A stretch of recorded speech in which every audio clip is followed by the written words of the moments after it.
the flag of the United States of America and to the republic for which it stands, one nation, under God, indivisible, with liberty and justice for all. All right, thank you all for coming. Appreciate you being here, and let's dig right in. Phil, could you talk a little bit about Oswego Industries piece? Is that there first? Yeah, Oswego Industries reports to this committee of Human Services. According to your rules of the legislature, that particular operating agency budget goes through this committee. When it comes to the authorized agencies, those are legislative discretionary contracts. So the requested count budget states what they asked for. The draft, I always include what you approved last year. So if you want to make any changes to that, you can. They do not ask, as you recall, they did not ask for anything more than what you awarded last year. And it's on page 2. Page 2? Yeah.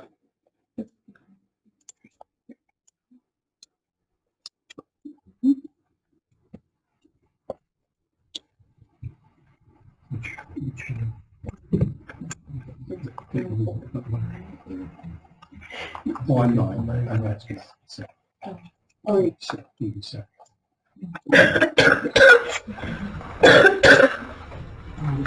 In past years, I thought we actually had a copy of their budget. They use it pretty. Pardon me? Well, I thought they were in your packet. So. You want me there? Was it in the packet? So that's a good idea. That's okay. I'll go ahead. Come back to them.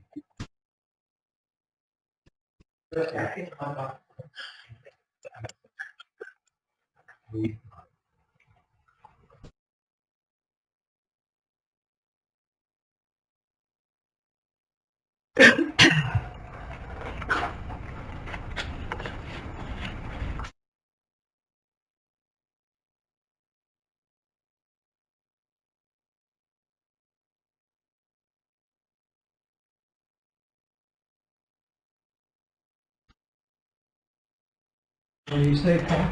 Did you get anything?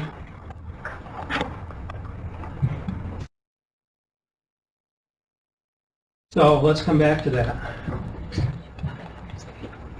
And we'll move on.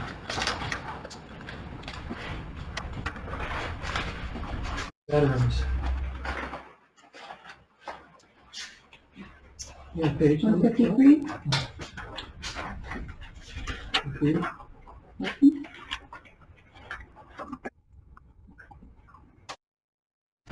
Want to go over any highlights? Well, I didn't really change, I didn't increase the overall amount, I just moved a little bit of money around based on the expenses for this year. The big thing was, I didn't spend as much on office supplies, so I asked, so I moved that to equipment because I'm trying to get us more mobile, so I'm looking to buy scanners and stuff like that, so I moved that. I decreased our postage because we're just not using it as much anymore.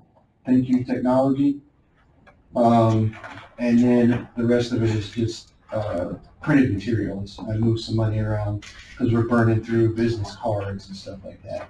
But that's good. Yes. Absolutely. Okay, it's a pretty straightforward budget. Does anybody have any questions?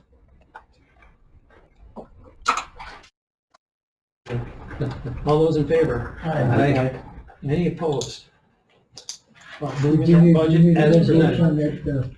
Oswego Industries, we got that. Pardon me? Oswego We're Industries, getting copies of their budget for you. We did, yeah, we just get it. I just moved on to veterans Okay. in lieu of getting a copy of that budget. Oh, okay. Their copy is, their budget is extremely limited, right? It's Yes. basically, there's one, We don't. I think there's one line that they There use is from one. us. But, you know, at committee, I mean, are we able to, is the computer fixed or recording?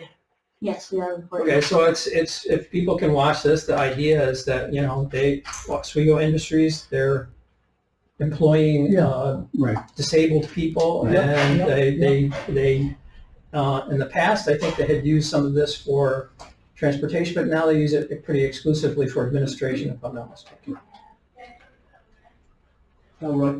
Reagan indicated we need a motion in a second. On the veterans. Yeah, okay, yeah, sorry. Yeah, ask for a motion on that budget. So move. Second. We voted. Paul, did you move it? I did. You're not on the committee. Yeah, I'm on Since when? this week. Okay. It'd be nice if someone would tell me.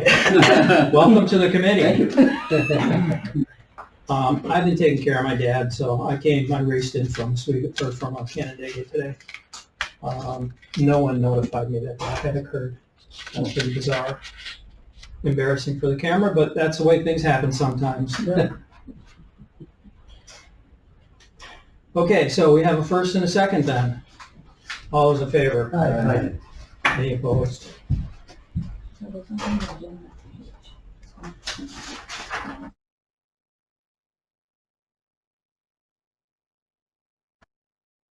Oswego Industries. Okay, let's pass them around while they're going around.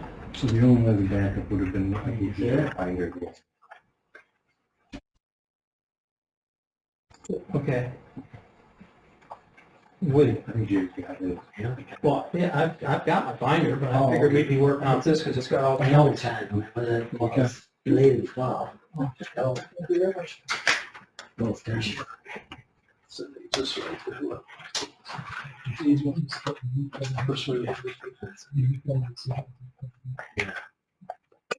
Yeah, let's get the department's original. Line by line. You work with them more than me. Yeah.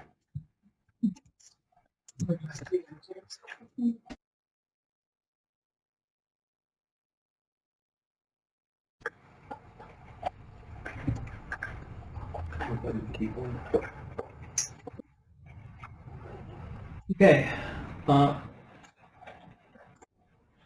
If everybody has a copy of it, let's go ahead and review it quickly. This is for Oswego Industries.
Well, this has been the same amount for years that we've given them.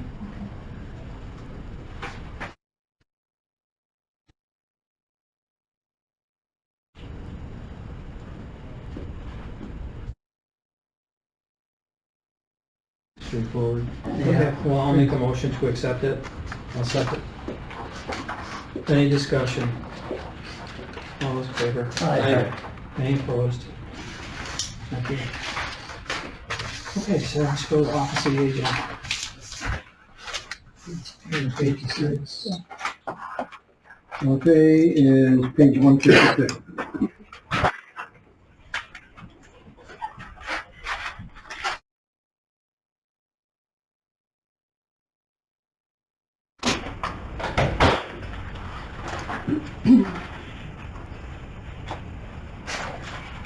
So our biggest account line on page 159 is our 545500. That includes our meals program as well as senior home care.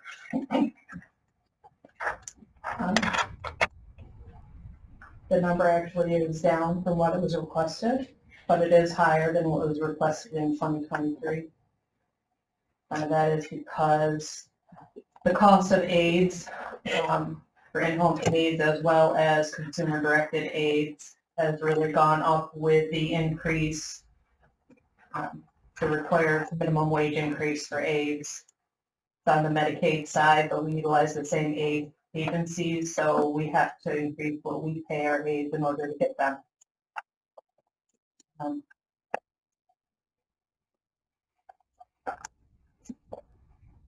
The meal program also, that increased in 2023, same price in 2024. And so that, You're not gonna come back again, or they've gone up or anything? I've asked them if they plan on it, and I basically told them that it won't budge. We're pretty maxed out there, so they have not asked for an additional increase. If they did, because we're still in the same contract, I would strongly say no. We wouldn't be doing that. If they did increase it again, I guess we would have to look at possibly reducing the number of meals that we provide. That would be the only thing really that would bring the cost down. Yes. To add to that, I think it was the last year of their 5-year contract. The only reason,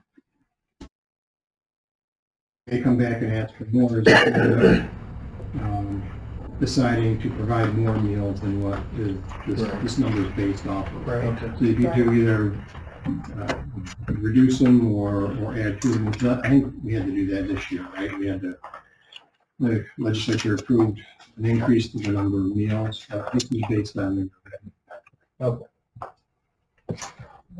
If the increase this year was due to increase in the per meal cost. But we only pay them for the number of meals they produce. The minimum is the 248,600. And so you anticipate additional revenue this year of $512,000. That's what I'm getting here in the state aid line total compared to even the modified 2023 or the adopted 2023.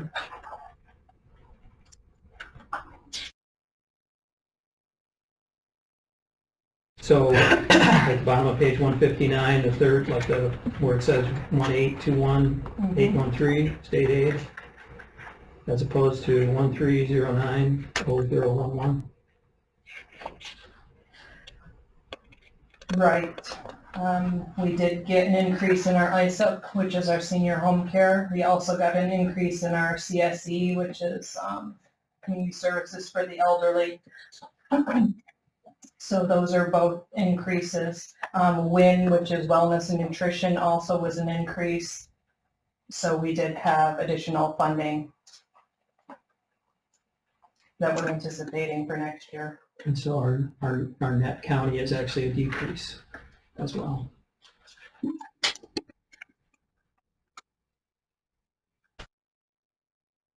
A pretty dramatic decrease from the modified.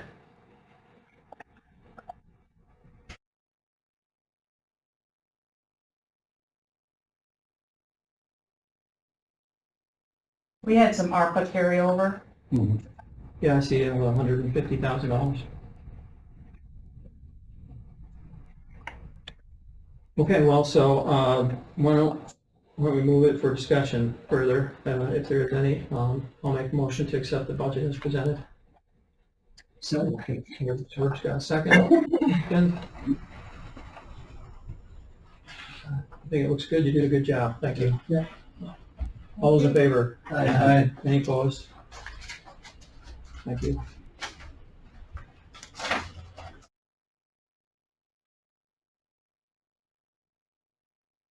Brian, are you ready? Ready. Page 161 is the start with county recreation. All right, so for rec, a couple of things impacting my budget. minimum wage increase, so that impacts Camp House, a lot of staffing.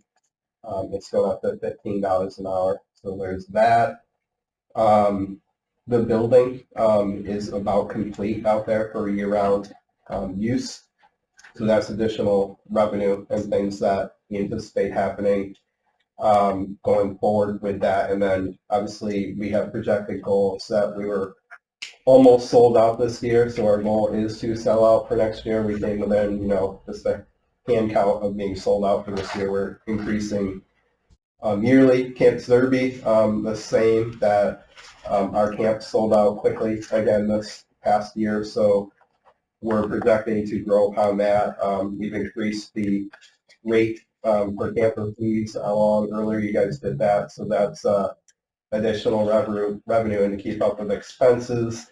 The ongoing capital project at Camp Zerby, we continue to build upon that and make the improvements to our infrastructure. We've also talked about the disc golf course and potentially, or it looks like we'd like to put a Camp Zerby in 2024. And then with Parks and Rec, we have the Legends baseball fields, and with that comes with my staffing, the growing so that we can properly run all of our parks programs. So with that, there's a little bit of some personnel changes, including a maintenance person who could oversee all our facilities, which are Camp House, Camp Zerby, Independence Trail, and Legends.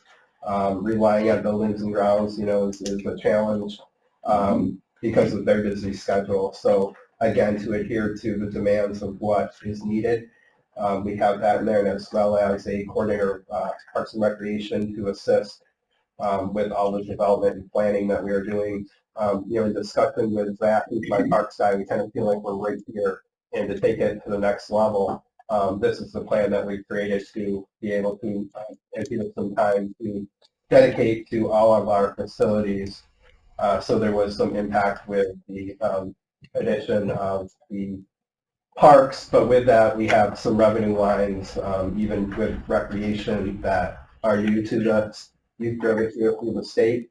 One of them can be used with facility repairs and such, so we're monitoring that, but mainly within rec, we do have more revenue, but we also have some expenses based on our projection. Okay, Phil, is your feeling that we should do this in sections like this and do county recreation on its own and then do the other sections separate? I think you're okay if you go ahead and do a motion and recreation, and then you can talk about all four of these sections together, and then do you're all separate. Okay. Separate. Okay, so I'll make a motion to accept the county recreation section, which includes Hollis, and that's what you're saying, right? Yeah, Hollis, Legends, and 161 to 168 Zerby. pages. Okay, got it. All right, look for a second on. Second. Okay, further questions then, or any other highlights you want to present for the rest of that section there? On House and Zerby or any of them? County recreation. No, I don't think I missed anything with recreation. I know you just came in late. My numbers person just walked in the door. I think we hit it off. I mean, the main changes are with minimum wage and our growth, and that's I think. I thought there was discussion about raising the one salary, wasn't there, for your? For my current coordinator of recreation youth development, we were looking to have raised that up to oversee the Parks and Rec piece, so maintaining the structure that he currently does, but then also kind of overseeing the new position alongside the park piece, and overseeing part of that maintenance piece as well. I can do so much of that too, but it also gives him the authority to, when he's working in the field, to be able to oversee that development piece as we're moving forward. Good. He's got a lot of vision, which I really appreciate, and I know Stephanie came in as part of that. That is, with that, With that come some additional responsibilities, I feel, with the budget. Yeah, we were gonna upgrade that one position, right? Right, that's Take care in of there. the operation of both houses, games that are being sold. In legend, yeah, some unified direction. Yes, exactly. It was fine when it was just Camp House, and then it was Camp Zerby, and then it was Independence Trail, now it's Legends, and we're growing into the recreation business. Every day we come up with something new. Unified management. So that's basically, we're gonna change the title and increase responsibility. Yeah. We're gonna add another person of the same person. Yeah, I think it's on there. I think so. Yeah. Yeah.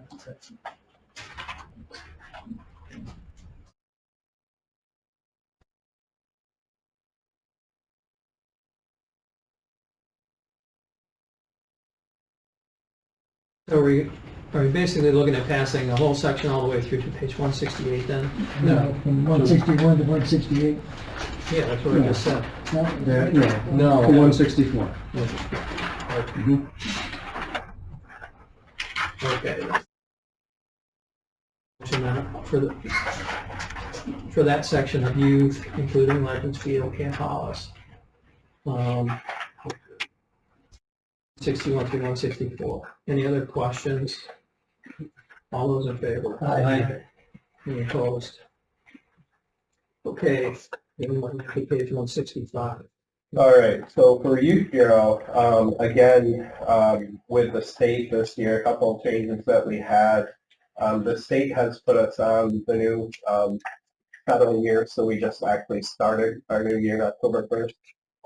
So with that changed up a little bit about it, but it also is bringing in more revenue. As you can see within there, we projected an increase of over 100,000 in revenue that's based on state funding that we'll be getting, that we can reimburse and move some things around within the Youth Bureau structure to be able to provide more.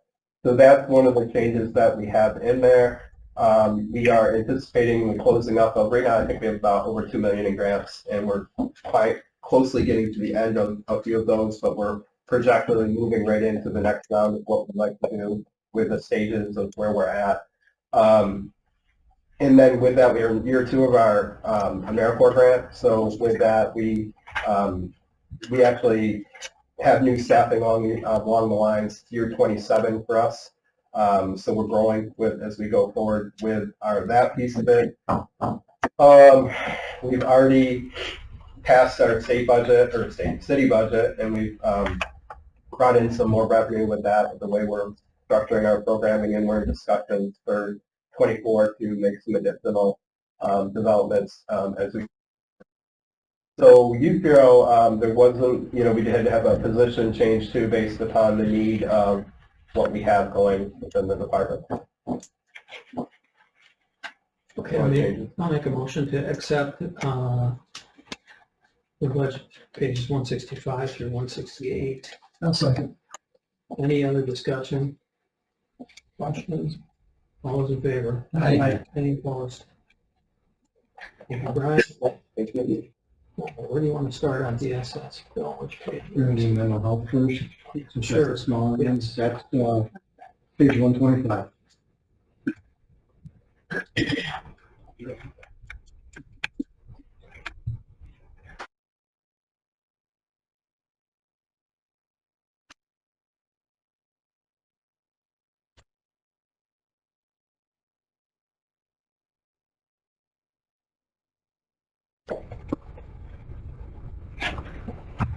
Okay, why don't you introduce yourself too, so, Kevin, I don't know if you guys met.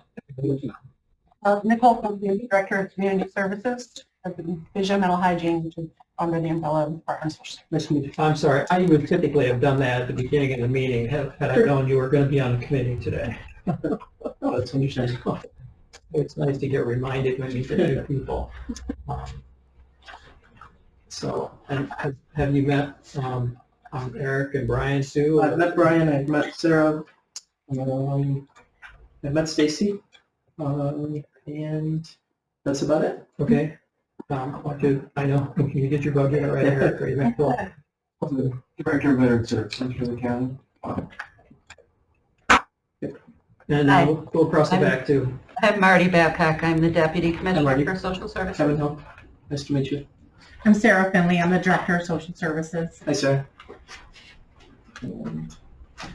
Rachel Pierce, Director at the Employment and Training. Nice to meet you. Maureen Monkowski, Director of Fiscal Management, ESS. Nice to meet you. Nice to meet you too. Tiffany Halstead, the Senior Youth Services Specialist at the Bureau. Nice to meet you. okay. Thank you. All right. Thanks, Roy. All out of order today. Yes. I have been going through the numbers because I'm like, something wasn't quite adding up for me. And my Shine grant is in the budget twice. The funding for the Shine grant is in the budget twice. Okay, so let's scoot back to that. This is a great time to be able to reopen discussion.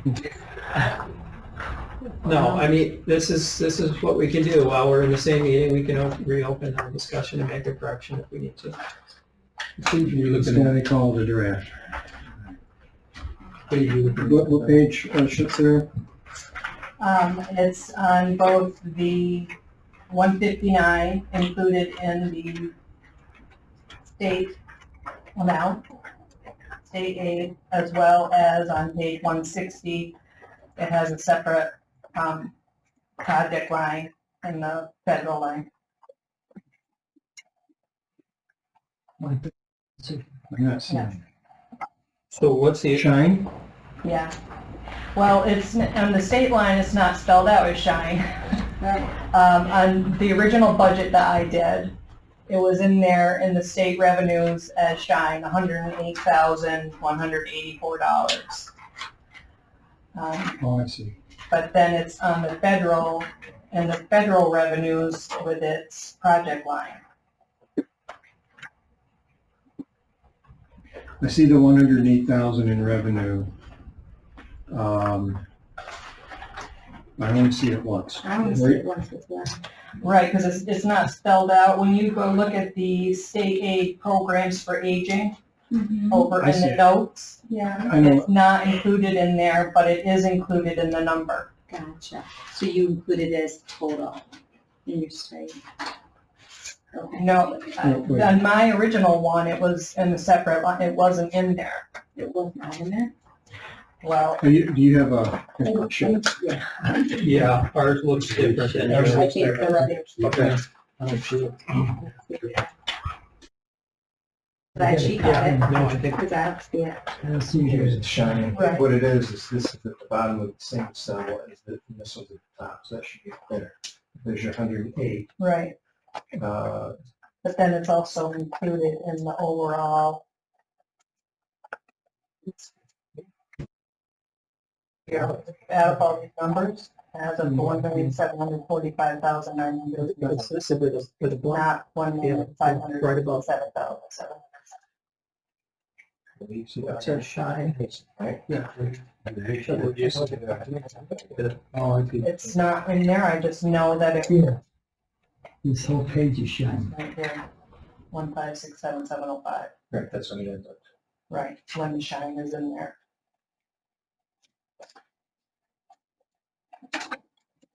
I had it listed in my state programs, but it's now in federal programs. Should it be in state or federal? It's money that we receive from the state for SNAP Ed. So we get it from the state.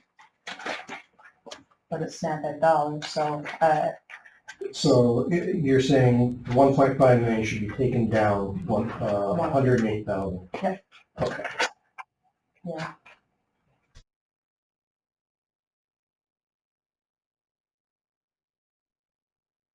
Federal money though that's coming through the state. So it's not a 4-4 revenue line, it's a 4-3 revenue line? I'd have to look on the NGA. I Can you don't, tell me that when you get back to your office? Because that's where I'll have to make the adjustment. right, Okay, I'd have to go and see what that. because we are showing it as a 4-4 revenue line. That's a federal. Yeah. Yeah, I don't even have it in here as a 4-3. You gotta get the 4.7. Yeah, I have it as a 5 well. I can have, staff look into it right now. Okay, awesome. Thank you. What she's saying is that this, Yeah. this 108 is part of the 1.5 million line. Okay. So I think we should have the committee authorize us to make that adjustment. We don't know whether it goes in the state or the federal Right. line right now, but just authorize us to make that adjustment. I make a motion to make that adjustment. I'll second the meeting. Thanks for I'm sorry I catching didn't that. catch that. That's why it's a draft. So, So the impact would be $108,000, we think. right. Yes. Okay. Okay, all in favor of that motion? Aye. Any opposed? Okay. Are we gonna try to take that any further today, or we're gonna leave it at that? And We'll She's fix gonna it. I'm checking, I'm having staff look and see if it's federal or state. So it'll be fixed by the time it goes to finance and personnel. Okay. All right, Back to. back to mental health, 125.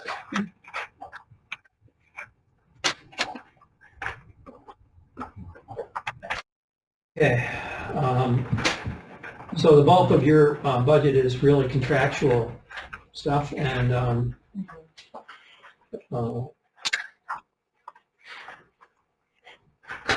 bottom line is we're at the end beneath the net county adopted and modified. I would say looking pretty good. Did you want to mention any highlights for us? Sure.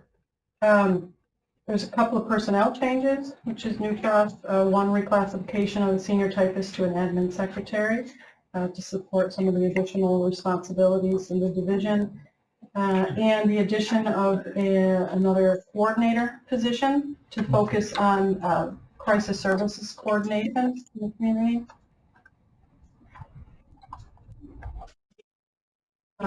Changes to revenue and expenses related to contract lines between the 2023 adopted and the 2024 draft is primarily coming from state budget COLAs that are annualized, which were effective in April of 2023. So they were not part of the 2023 adopted budget, as well as some fair market rate increases for the housing programs that are contracted. So that was a significant portion of it as well. There's also, we added a line for the opioid abatement fund that we received from New York State OASIS. That was a new addition. It was part of the modified 2023, but it's part of the 2024 draft. And that is a one-time award, is that correct? No. No? No, that's, why the amount might vary from year to year. It's probably got another 15, 16 years. So I'll know year to year what the amount will be. And so that's primarily being expended in contracts. Some of that money is being retained for internal operations to support salaries and expenses. And it'll also, part of that supports the additional staff member in the budget. There are two pots of opioid money. There's a regional award out of those settlements, and then there's the local. So the local, if the project name is OPSTL, that's our local, that's how we're using local money. If there's a regional one that the resolution you're voting on Thursday is. Right. Okay, any questions?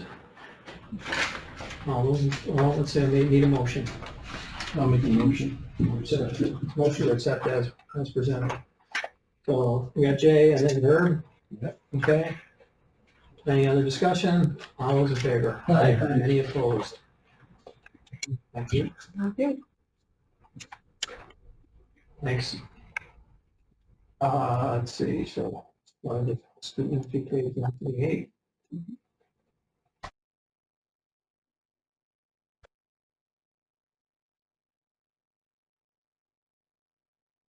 I had the luxury along with Jay and Jim Krasik to sit with Phil and go through the budget and then sit with Stacy and Marty to go through things. So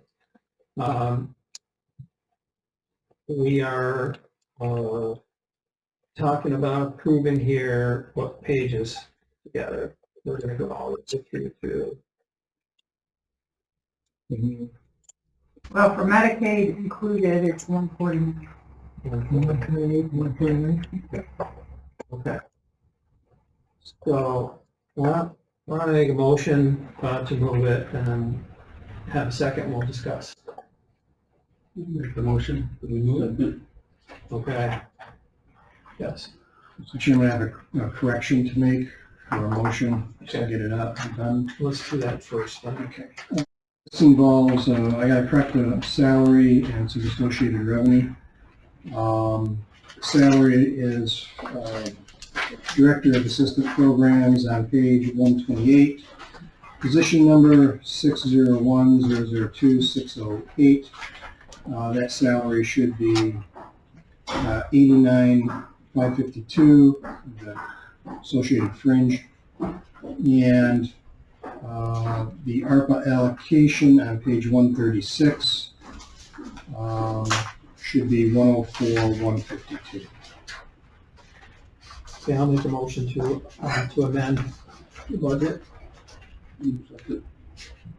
Okay, all those in favor? Aye. Any opposed? Okay, so then let's begin with any. Do you want to go through some highlights, or you want to just answer the questions? Well, basically, I think this is pretty straightforward. I don't know what else does, but some of the big highlights would be the separation in the 2024 proposed budget, the workforce development from underneath the social services umbrella. I'm very supportive of it, and we are working through, the devil's in the details. So we're working through those details, and they're presented basically, we've done that all in the budget. Yeah. yes, so you'll see some additional expenses in ours. And then Rachel is here today, although I think Rachel's budget's through EDP? Right, yeah. Okay.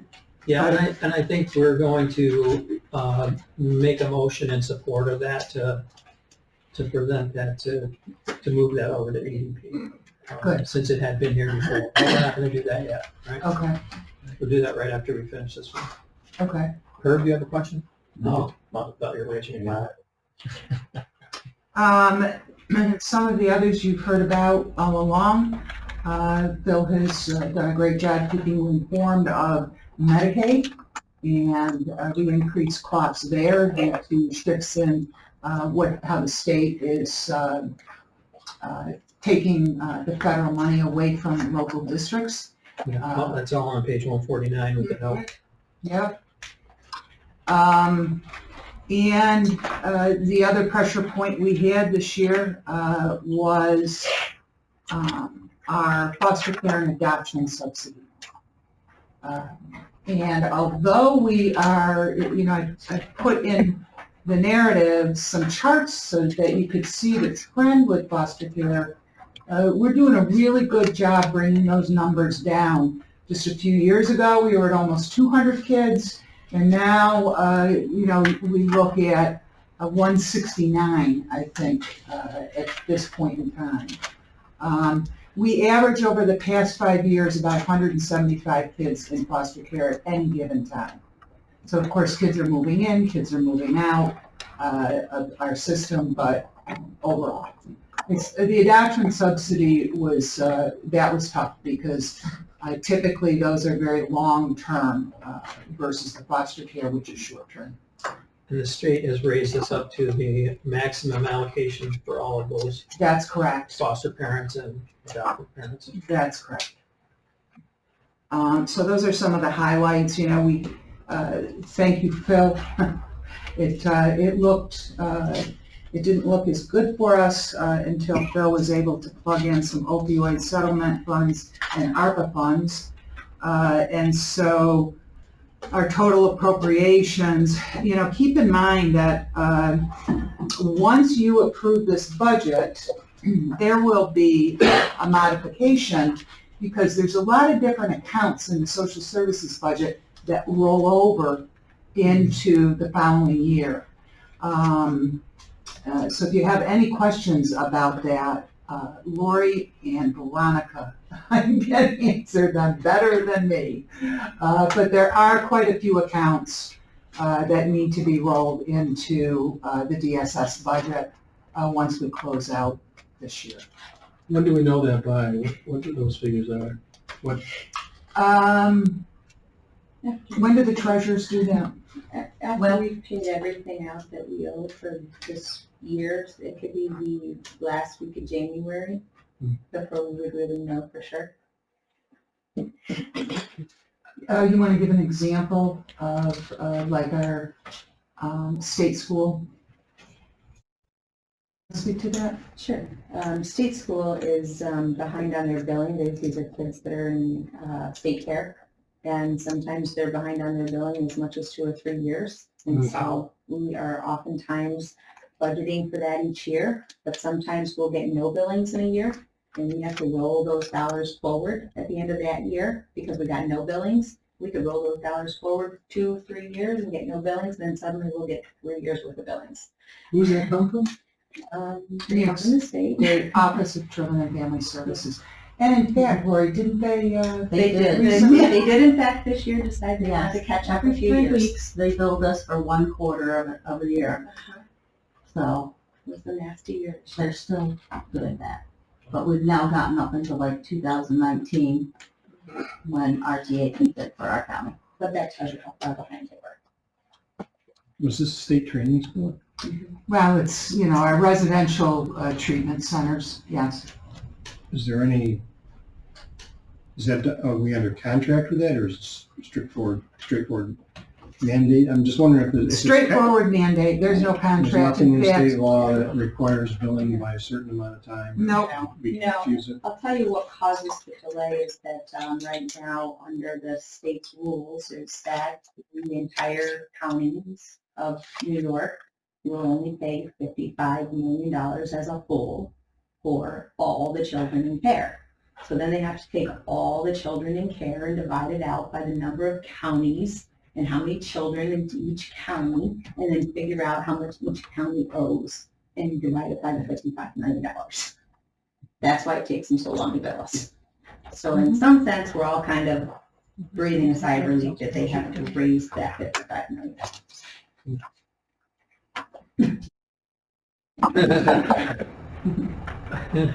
knock on wood. Okay, so we'll open the floor to questions on the budget. So the $2.8 million the state took from us, from federal funding, it's supposed to go to us, it's not helped our budget very much. So No, there are a help. number of state activities and changes that have made the budgeting process very difficult for Phil and Stacy. But as in past years, they've been constantly working to kind of reassemble the team and make some changes where needed. That's why we have a handful of reclassifications and new positions. And I'm comfortable going over it with Phil and with Stacy that I think they've done a good job. I think we're ready to move. Go ahead. Sure. We had the legislator here in his comments. Since we're in a public meeting here, I want to, and I'll say it again later on. It's worth noting that New York State's tax cap on our property tax levy this year is $2.8 million. And that the state put that law into effect, they said, in order to keep us in line and not keep counties from raising taxes too much. Yet, the amount of money the state took away from us has to go directly, in Medicaid, has to go directly on the tax levy, and that amount exceeds the 2.8 million we're allowed to raise on the tax levy. So they took the entire tax levy away from, state raised the taxes in our property tax levy by 2.8 million over and above the property tax limit they impose on us. I think that should be noted often. Thanks, Phil. Yep. Like they ever review our tapes? They don't have to, because they hear loud and clear from Phil directly as well as myself. I'm Oh, good. very outspoken with commissioners at the state level. What were the other They're comments? setting us up to fail, and all of the mandates that are coming on us, you know, we've been doing really well keeping up in our Adult Protective Services, APS. And I think we have a stellar approach, strategy. You know, we've had stable funding, praise God, in that particular unit of services. And Sarah, our Director of Services here today, you know, the state is now going to be pushing out, these were federal, new federal laws. Yes. So it's basically unfunded mandates, standing up an APS hotline, capping caseloads, on and on it goes. I mean, it is both federal and state just shoving all these different kinds of mandates at us. Are they still forcing you to send people to Albany for training? No, they, you want to speak to that, Sarah? They have an option, or we have an option, we can send people in person, but it's 7 weeks. And those trainings are not offered as often and they fill up quickly, so we typically opt for virtual. They do have to go for 2 days in person to demonstrate the skills that they've learned. But we like to do the virtual because we have our own training person who works for them on skills, and we hook them up with mentors and get them out in the field. We have a passport book that they need to use to have a certain amount of hours with every unit to shadow. So we feel like we train them well. But even then, the state has to mandate, right? Okay, virtual, great. We have a big training room. Everybody came together in the training room for our brand new caseworkers. And then with the state, no, you can't do that. They have to have their own space. They can't be in their cubicle with people around them. They have to be alone. We don't have the space for that. It's one thing after another with the state. What are they saying on you know, getting back to the funding side of it, that they're not passing through? Have they been saying much to that at all? Just that it's not coming in? Well, they like to do the blame game, you know, it's always somebody else's fault. Do you find that to be true too, Phil? Yeah, it's DOB. Yeah. I think they say they want the money. Well, and this is just the first year of this Medicaid change, isn't it? And it's going to be worse next year? I mean, You know, our fear, you know, we talk a lot about this in NISAC and try to prepare lobbying campaigns. Our fear is if the state continues to mismanage its own finances, whenever that happens, they look at counties as a piggy bank to break and take money from us. And we fear that they may, you know, undo the Medicaid cap and or change it and make us start paying more again so that they can continue to expand eligibility with Medicaid without having to pay for it themselves. And that would be, you know, that'll be a whole new budget game for each and every county. I mean, before that cap went in,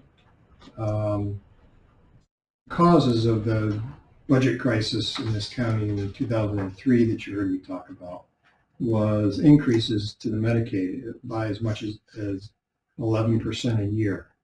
I mean, we were going up in leaps and bounds and it ate up our fund balance. We ended up, I think in 2003, just able to make county payroll the last week of the year, and it was largely due to Medicaid. So the Medicaid cap get us stabilized like most counties. So, it's possible there's a big fight coming over Medicaid. That's one of the reasons 2 or 3 years ago I decided to split Medicaid out of the DSS budget and give it its own page so that you and constituents could see its effect and give it its own narrative so that it's a front and back flyer if you need it. The final budget always gives an explanation of what it is with some charts and graphs, shows how it's more than half of our property tax levy goes in this one program. So right now we're budgeted at our basically the full cap amount. Let's just hope it doesn't go up more if they decide to remove the cap. And it's my understanding that we are the highest rate of Medicaid passed through the counties in this country. Is that correct? New York State is, yeah. New York State the only county in the country, or the only state in the country that puts this great of a burden on local property taxes to pay for Medicaid. Other states, it might be 2 or 3% of the program. Some don't do it at all. But I think about 3 years ago, there was a study done showing that overall, New York State has counties pay for about 15% of all state programs. Yes, it was by far the largest in the country. I think the next nearest was North Carolina. They were down about 3%. We're shot way up there to 15% of state budget being paid for actually by counties. And what's maddening in particular is we're sending $500,000 every week to Albany to pay for Medicaid. They do not show that as a revenue in the state budget. Where are they going with it? Well, it's not recognized as coming from the counties. Oh, So that I believe it's so that state legislators don't really know where it's coming from. They assume it's paid for, yeah. well, I appreciate you breaking out the line and appreciate the advocacy to change policy, even though it often falls on deaf ears by both Stacy and Phil. Thank you. I mean, and we had our own pressure points with that even broken out. I mean, it was 913,704 additional local share dollars for our foster care. Because foster care block grant they increased, but not enough to make a dent in that. And that's capped, pretty much everything's capped except the 50% federal 4E monies, and that is only if you're eligible, if the child and household is eligible. So you can hear how many moving pieces are there, how convoluted this is to try and get as much revenue into paying those expenses as we can. Other questions? Yes. Just two things. As Stacy mentioned, the foster care adoption local share went up $900 to $1 million. If you look on page 148, the net county cost of all DSS, not counting Medicaid, it went up 1.1 million. So that $900 to $1 million of that was all just that one foster care adoption mandate, and the remaining 300,000 or 400,000 increases in other mandated programs, labor, state retirement, which went up $1.8 million on it. So to come in at 1.4 in such an onerous year, I think county's done a good job with that. The second thing is I want to thank Stacy and Marty and Lorraine and Rachel for the work, and Veronica for the work they did in this idea we had of enhancing our workforce development, separating it out, and placing emphasis on giving the changes that are happening in Central New York. I just want to thank you for all the work you've done. I know it wasn't easy and a lot of figuring had to happen, and I appreciate it. Yeah, and a shout out, I know you, in the missile in the beginning. And To Gidget, yeah. Stevens. Yes. She is truly an amazing manager, director, and has a really good systems perspective. And I briefed you as a committee over this past year and last year on the IES, Integrated Eligibility System, that's rolling out with the state. No promises, but if it rolls out the way it's supposed to, and with Gidget's eye for how the workflow should happen, bear with us, because I think we'll be able to see efficiencies where we might be able to back off some staffing in 4 to 5 years. So, you know, it's a ways out, but the vision is there, and we've got the leadership to actually pull it off. So Yes, one of the unintended consequences of this change is it fits in well with that, though. Sure does. About this integrated service. Sure does. Well, yeah, and for those of you who may not know Paul, Kevin, the SUNY Oswego used to have the whole workforce piece, basically, before we had to move it back over here. They abdicated it, and it was just about a year ago only that we brought it in and made Rachel head of that. Yeah. So we brought the whole thing in-house first, and then decided to split it off. So it's been a lot of moving parts, and Rachel, obviously, you've done a great job, and you probably don't get enough praise for it, but I know that you've gotten some, and you well deserved. Thank you. So the section, the new section, is that under the special grant on page 178? Okay. And the existing services, is that within what we've already got here in front of us?